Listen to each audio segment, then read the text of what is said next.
bourgeois ne sont que des bandits. Ils volent et tuent les travailleurs pour avoir des profits. Mais unis comme dans une grande armée, nous écrasons la bourgeoisie, elle peut nous arrêter. Nous écrasons la bourgeoisie, elle peut nous arrêter. Bonjour à tous, ici Vincent du podcast Communiste Révolutionnaire. Aujourd'hui, un sujet très important, le déclin de l'impérialisme américain. Je ne sais pas si vous l'avez remarqué, mais ça brasse aux États-Unis avec les élections, la tentative d'assassinat sur Trump, Biden qui démissionne, Trump qui va possiblement gagner les élections, on ne sait jamais. Et la société américaine, en fait, elle est profondément divisée. C'est ça qu'on voit. Il y a une énorme polarisation, une énorme radicalisation. Regardez juste ces quelques chiffres. 20% des Américains pensent que la violence est nécessaire pour ramener le pays sur le bon chemin. C'est fou, ça, là. 20%. 41% des Américains pensent qu'une guerre civile est inévitable dans les 5 prochaines années. C'est complètement fou, la situation aux États-Unis. Essayons de comprendre un peu plus, là, qu'est-ce qui se passe. C'est le plus gros pays impérialiste sur Terre, ça c'est indéniable, mais c'est un impérialisme qui est en déclin relatif. Les Américains ont échoué en Irak, ils sont partis après avoir laissé un beau gros bordel. Défaite humiliante en Afghanistan, les talibans se sont emparés du pouvoir pendant que les Américains se sauvaient en hélicoptère. Défaite des États-Unis en Syrie.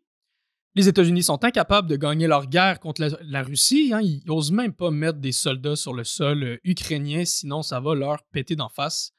Et là, les États-Unis sont concurrencés par la Chine, développement d'un début de guerre froide entre la Chine et les États-Unis. Et à l'échelle mondiale, qu'est-ce qu'on voit? Aussi grande polarisation et instabilité, mais aux États-Unis, c'est particulièrement aigu. Et toute la situation dans laquelle on est entré, en fait, je dirais que c'est pas mal depuis 2008 que ça commence. Là. La crise mondiale, la crise économique mondiale de 2008, qui marque vraiment une nouvelle époque dans l'histoire du capitalisme. Une époque de crise, de guerre, de révolution, de contre-révolution. C'est ça l'époque dans laquelle on est. Ça n'a plus rien à voir avec les 30 Glorieuses, de 1945 à 1974. On n'est plus là, en fait. Ça, c'était l'époque du boom d'après-guerre, l'époque de reconstruction du système. C'était l'époque aussi où les réformes étaient possibles. Mais maintenant, c'est quoi qu'on voit? C'est pas des réformes. Non, c'est des contre-réformes, des guerres, l'austérité, l'inflation. Et ça entraîne beaucoup de colère chez les gens, beaucoup de détresse, beaucoup de dépression aussi. Aux États-Unis, 12% des Américains en moyenne souffrent de dépression majeure. Et aussi, aux États-Unis, un phénomène propre aux États-Unis, si on pourrait dire, c'est les tueries de masse, en fait. Tu sais. Et ça, c'est tous des symptômes d'une société qui est profondément malade. Et c'est quoi la maladie? C'est le capitalisme. Et donc toute la barbarie qui va entraîner dans son sillon. Et si on regarde comment la situation économique s'est détériorée aux États-Unis depuis le mandat de Biden, il y a 3 ans et demi, on voit qu'il y a beaucoup de matériel combustible pour des explosions sociales. Biden nous dit « L'inflation a diminué, il n'y en a plus d'inflation, tout va bien. » Nous rit un peu d'en face, là. C'est sûr que l'inflation a peut-être ralenti, mais c'est trop peu, trop tard. Parce que depuis la pandémie, les prix des marchandises ont augmenté de 20% aux États-Unis. Les salaires ont à peine dépassé l'inflation, puis pendant ce temps-là, les loyers grimpent en flèche.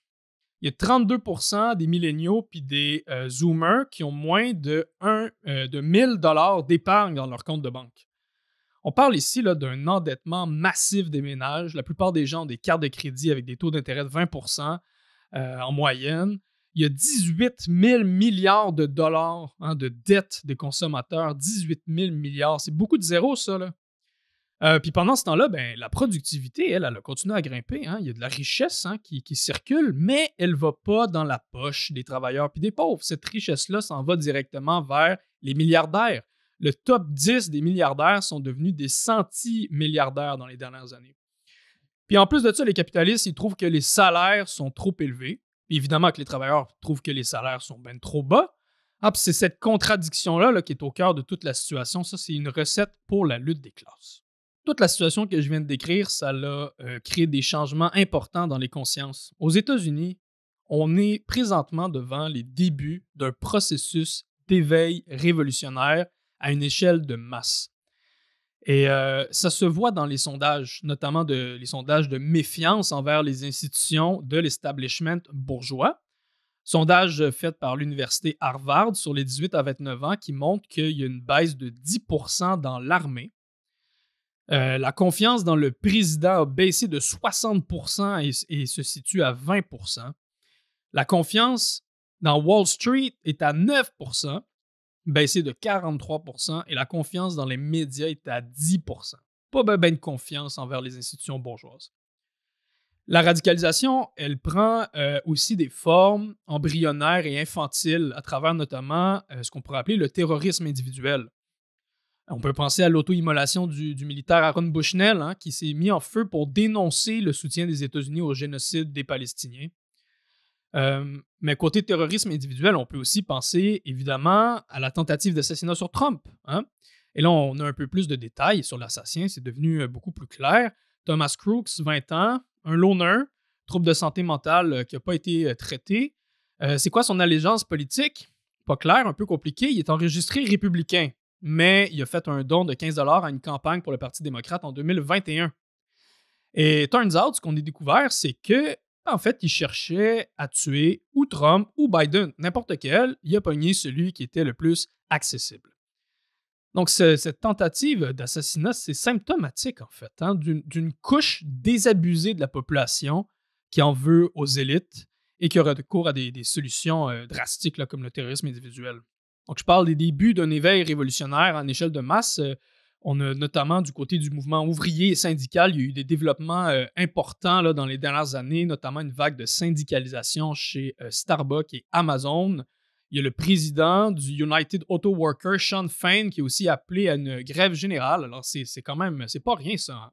Et toute cette radicalisation, tout ce début d'éveil révolutionnaire, c'est en fait des symptômes dans la conscience des gens de la profonde crise politique de la démocratie bourgeoise. Crise politique, c'est ça qu'on voit en ce moment. Une crise qui est systémique, une crise qui est organique, qui est liée à l'essence même du capitalisme et qui montre que le capitalisme est entré dans une phase de déclin sénile. Parlons maintenant de Donald Trump, qui va affronter Kamala Harris le 5 novembre, maintenant que Biden s'est désisté. Les gens n'ont pas bien confiance dans le Parti démocrate, qui est vu comme le parti de la guerre, le parti de la crise.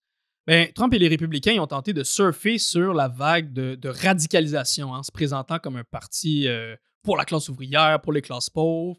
Mais évidemment, tout ça, c'est bullshit. On n'est pas dupes. Comme disait l'écrivain américain Gore Vidal, il n'y a qu'un seul parti aux États-Unis, le parti de la propriété. Et ce parti, il a deux ailes droites, les républicains et les démocrates. C'était très vrai à l'époque, c'est encore plus vrai que jamais. Ce qu'on voit aux États-Unis, c'est une polarisation à gauche et à droite. Il y a des dizaines de millions de personnes qui rejettent l'establishment, qui détestent les élites. Mais l'affaire, c'est qu'il n'y a pas d'option organisée crédible à gauche. C'est pour ça qu'il y a beaucoup de gens qui sont attirés par Trump. Donc, je dirais la montée de Trump, c'est pas tant une montée de la droite que le reflet d'une absence de la gauche. Et je reviendrai sur cette question de la gauche. Donc là, les républicains, ils cherchent à gagner le vote ouvrier. On le voit notamment avec le colistier de Trump, J.D. Vance, qui nous dit des choses du genre « la classe dirigeante nous a abandonnés ». On croirait quasiment un discours marxiste, là. C'est assez incroyable. C'est quoi la stratégie de Trump? C'est quoi son genre de récit, son narratif? C'est vraiment le « nous contre eux ». Nous, les vrais Américains qui travaillent fort, contre eux, les immigrants illégaux, les profiteurs qui viennent voler nos jobs, ceux qui traversent illégalement la frontière du Mexique, qui viennent nous envahir. Trump, il parle invasion, invasion, invasion. Mais en disant justement que ces profiteurs qui viennent voler nos jobs, il a été capable de gagner une couche importante de l'électorat noir et latino. Trump aussi répand son venin sur la Chine. C'est l'autre eux méchant là, qui nous attaque. Donc on voit c'est un discours finalement raciste, xénophobe, c'est du nationalisme économique. Je ne sais pas si vous avez écouté son discours à la Convention républicaine, qui a duré quand même 1h30. Je l'ai écouté au complet. C'est assez intéressant ce qu'il se propose. Ça donne envie. Checkez ça. Premier jour, là, il abolit l'inflation. Ce serait le fun, ça, pour qu'on puisse abolir l'inflation comme ça. Il dit qu'il va nous donner des jobs à tout le monde, que nos salaires vont augmenter. Il va s'attaquer aux élites, il va s'attaquer à Wall Street, s'attaquer au Deep State. Il critique les généraux. Il parle de la classe ouvrière. Il a fini son discours en parlant de la Révolution américaine. C'est assez incroyable. On dirait que c'est un discours marxiste, cette affaire-là. C'est pas tant étonnant qu'il y a des gens qui se tourne vers Trump et qui voit ça comme quelque chose d'intéressant. Évidemment, on sait que c'est bullshit, on sait qu'il le fera jamais. De toute façon, comment est-ce qu'il pourrait abolir l'inflation du jour au lendemain puis nous rendre riches comme ça? J'ai bien hâte de voir ça. Mais il dit aussi des choses comme qu'il parle de stopper les fonds pour la guerre en Ukraine. Ça parle à beaucoup de gens. Il dit qu'il va mettre fin à toutes les guerres. Hein? Il va calmer Poutine, il va mettre Netanyahou au pas, il va appeler Kim Jong-un, là, qu'il l'aime bien, là, puis ils sont bien chummy-chummy. Il va régler toutes ces relations internationales-là. En Trump, il va tout empêcher les guerres. Ça va être génial. Évidemment, toutes ces bullshits sont combinées à une série d'attaques réactionnaires sur les immigrants et les woke, évidemment.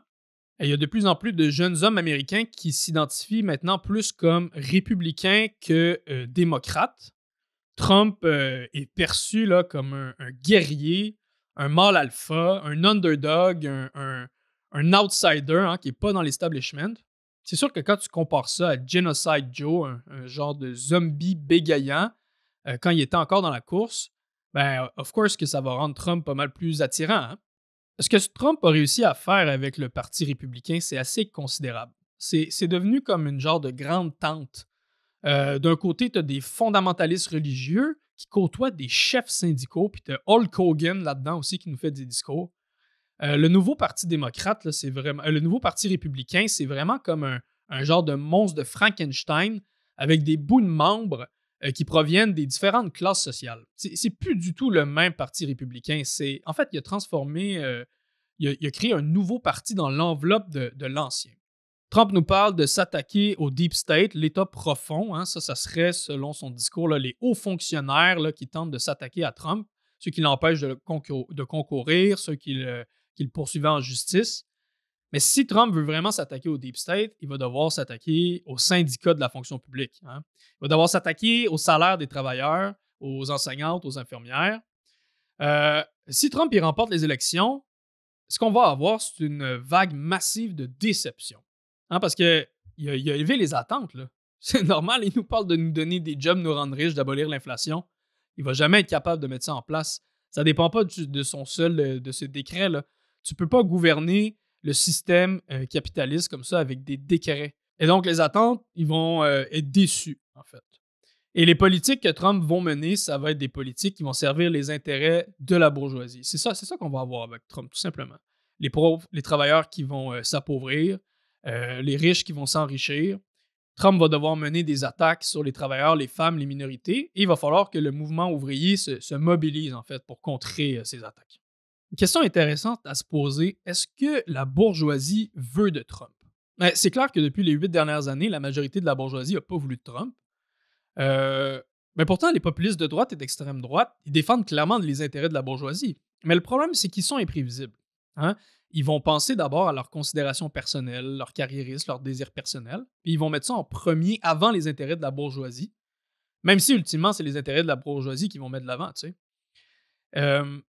Et aussi, le problème, c'est qu'ils vont mettre en place ces politiques de la bourgeoisie, mais de manière beaucoup trop affirmée, de façon un peu débile, puis en finalement devenant le fouet de la contre-révolution, en renforçant la gauche. Ça, la bourgeoisie, elle a peur de ça. Elle veut pas de cette instabilité. Ce que la bourgeoisie veut, c'est la paix, la stabilité. C'est bien meilleur pour les affaires, tu sais. Et aussi, Trump, il n'a aucun respect pour les institutions traditionnelles de l'État bourgeois. Puis il encourage les travailleurs à ne pas respecter les institutions. Fait qu'en fait, c'est comme un genre de pyromane qui met de l'huile sur le feu de la révolution. C'est pour ça que la bourgeoisie, elle n'aime pas des candidats comme Trump. Elle préfère des candidats plus de l'establishment, comme Biden, Harris, Macron, Trudeau.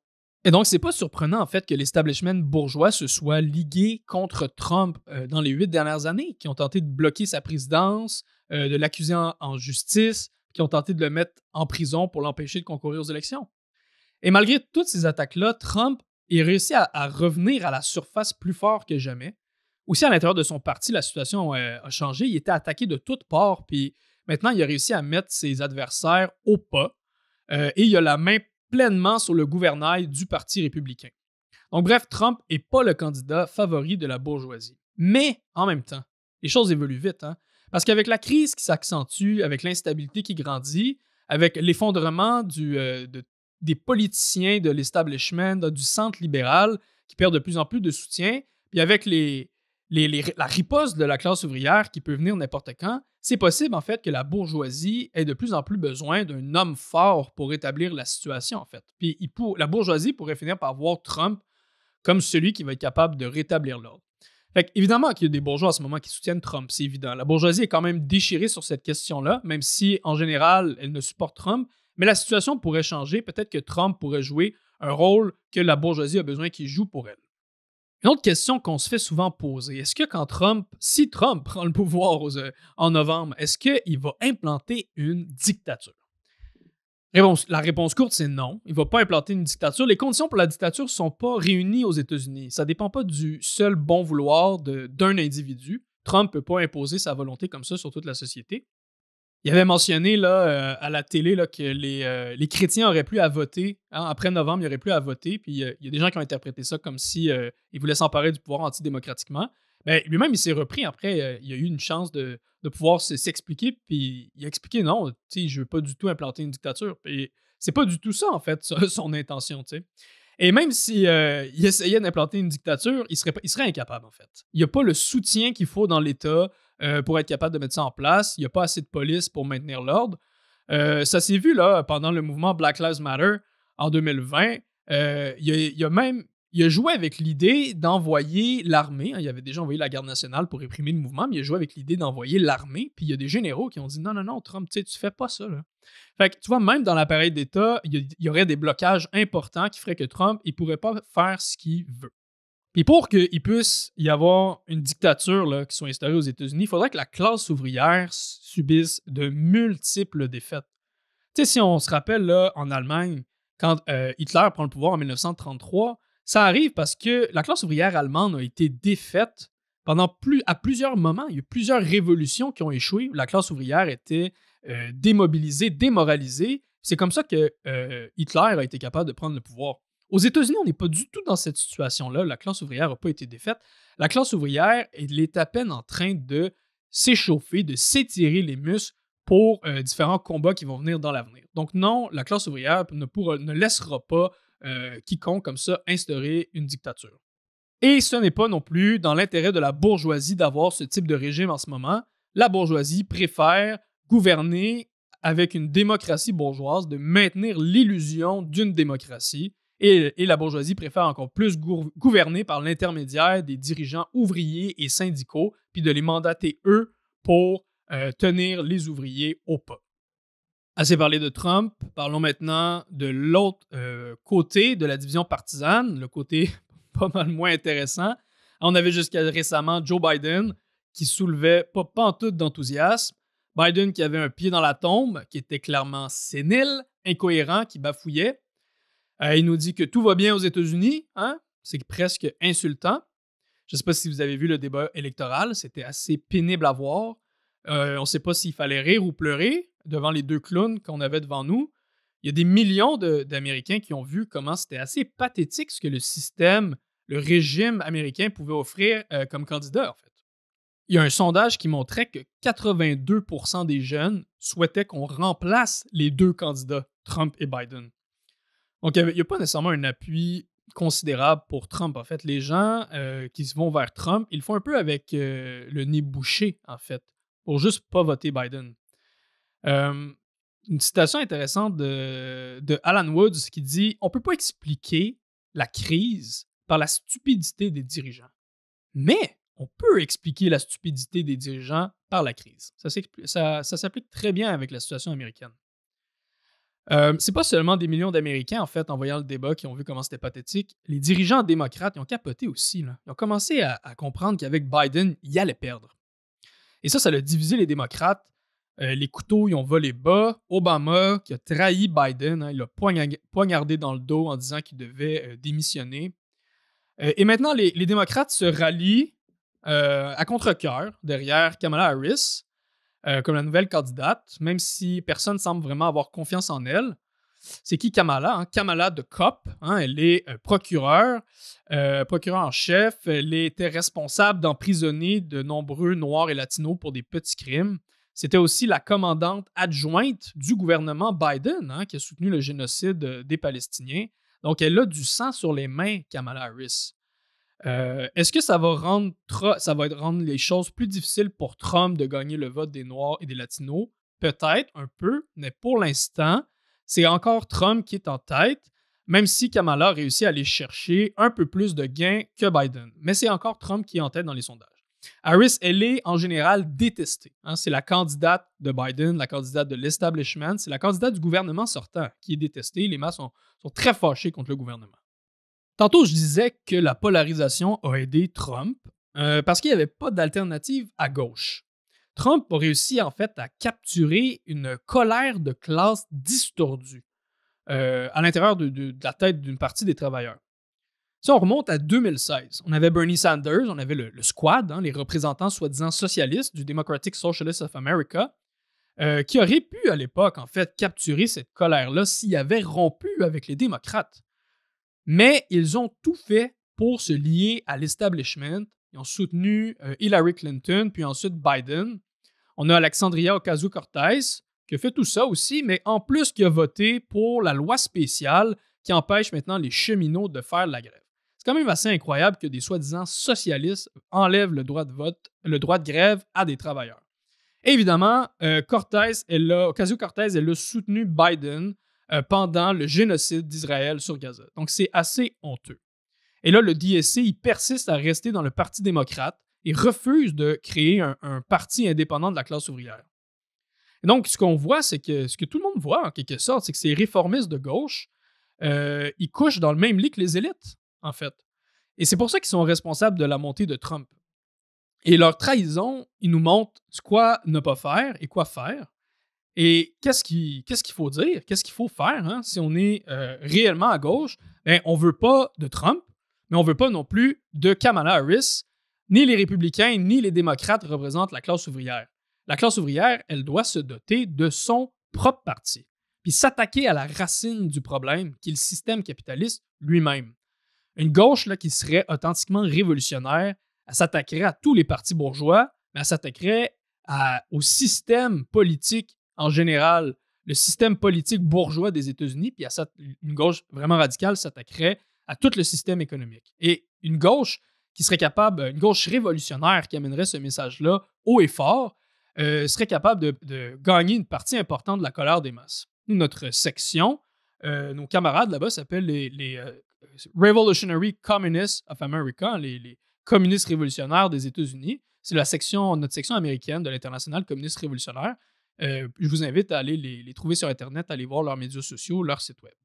Donc, pour conclure, les États-Unis traversent présentement une des plus grandes crises politiques de leur histoire. Les bourgeois y ont perdu le contrôle sur leur parti républicain aux mains de Trump et leur parti démocrate est en crise, est détesté et soulève pas d'enthousiasme. Donc, la classe dirigeante, en fait, est en train de perdre le contrôle sur les institutions de la démocratie bourgeoise. On n'a jamais vu là, une situation comme ça depuis la guerre civile américaine. Et cette crise du régime, c'est un reflet de la crise du capitalisme. Et au Canada, on n'est pas isolé de ce processus de radicalisation. La frontière entre les deux pays est assez poreuse. C'est sûr que la crise n'est pas aussi avancée au Canada, mais il ne manque pas de matériaux combustibles, comme la crise du logement, comme le génocide en Palestine. Et donc, les communistes, on a beaucoup à gagner de cette situation-là si on adopte une approche de classe audacieuse. Cette crise du régime bourgeois, ça ne se voit pas seulement aux États-Unis, ça se voit un peu partout sur la planète. Les partis de l'establishment, ils tombent, les pôles, les extrêmes, ils montent, et en l'absence d'une gauche radicale organisée, il y a des millions de travailleurs qui vont tomber dans le piège du populisme de droite. Et donc, c'est à nous, les communistes, de rétablir la situation. Si on ne construit pas un puissant parti communiste révolutionnaire, si on ne construit pas une puissante internationale communiste révolutionnaire, il n'y a personne qui va le faire à notre place. Et donc, c'est le sort de l'humanité, en fait, qui est dans nos mains, le socialisme ou la barbarie. Donc, si ça vous interpelle, ce que je viens de dire, si vous aussi vous voulez nous aider à construire les forces de la révolution, je vous invite à aller regarder notre matériel, abonnez-vous à notre journal et inscrivez-vous sur notre site web marxiste.qc.ca pour devenir membre du Parti communiste révolutionnaire. Alors, c'est tout pour aujourd'hui. Merci de nous avoir écoutés et on se revoit bientôt pour un prochain épisode du podcast communiste révolutionnaire. À bientôt. De Montréal à Toronto, vers le Cambodge, notre